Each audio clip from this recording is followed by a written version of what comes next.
Doctor صاحب آپ سے آغاز کرتے ہیں. جو اتنی ملاقاتیں ہو رہی ہیں یہ تو ہم دیکھ رہے ہیں کہ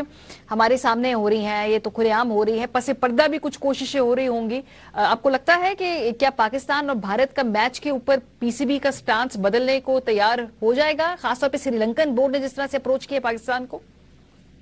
دیکھیں ہمارے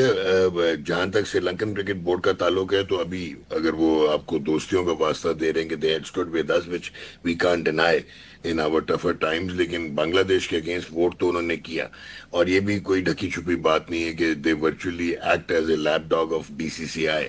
سو وہ تو ایک چیز کلیئر ہے. لیکن جہاں تک آپ نے بات کی نا کہ یہ میچ ہو پائے گا یا نہیں ہو پائے گا,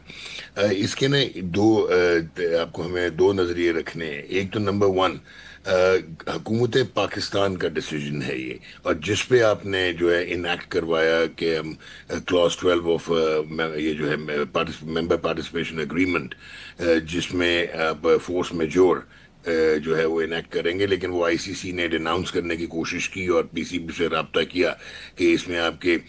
فورس میجور بنتا نہیں ہے کیونکہ آپ کی ریزننگ اس طرح کی نہیں ہے. تو وہ تو خیر ایک لٹیگیشن میں آپ جا سکتے ہیں if you have to stand firm on your stands کہ you are not going to play, کیونکہ آپ کیوں نہیں کھیل رہے. ایک تو بنگلہ دیش کے ساتھ جو ہوا, اور دوسرا یہ جو انٹرنیشنل کرکٹ میں فالٹ لائنز ہیں, جو انڈیا کی ہیگمونک پریزنس ہے, جن کا ایٹیچیوڈ ہے, جو پولیٹیسائزیشن ہے. پرائم منسٹر نے بھی پاکستان کے یہی کہا اس دن, اور یہ فرم کیا کہ ہم نہیں کھیل رہے. لیکن اب اس میں ایک جو سوچنے کی بات ہے جو کہ لوگوں کو دیکھنا ہوگا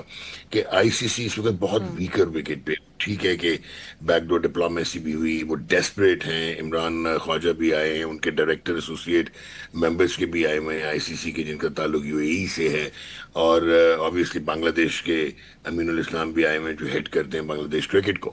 تو اس میں مجھے سوچنے کی بات یہ ہے کہ 2024 میں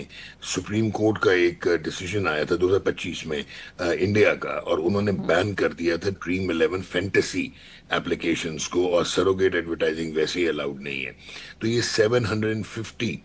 ملین یو ایس ڈالر کا نقصان جو ہے وہ پیرنٹ براڈ کاسٹر کو ہوا. تو جس وقت انہوں نے یہ رائٹس اٹھائے تھے آئی سی سی کے براڈ کاسٹنگ $3 بلین کے, اور 2027 تک کا سائیکل تھا 2024 سے, اور جو انہوں نے ڈیجیٹل رائٹس اٹھائے تھے $3.02 بلین کے, وہ انہوں نے آر او آئی میں ان چیزوں کو رکھا ہوا تھا مد نظر کے 750 ملین جو ہیں وہ فینٹیسی 11 سے آئیں گے. ڈریم 11 کا ایون شرٹ واپس ہوئی, لوگو ہٹا دیا گیا انڈیا کی ٹیم سے. تو انہوں نے کوشش کی تھی, جیو ہاٹ اسٹار نے جا کے آئی سی سی کو واپس کرنے کی کوشش کی تھی, فیڈ کرنے کی کوشش کی تھی. Unfortunately because of the lesser return on investments, کوئی بھی جو اور پیرنٹ براڈ کاسٹرز ہوتے ہیں جن میں سونی پکچرز تھا, جن میں نیٹ فلکس تھا, جن میں امیزون تھا, وہ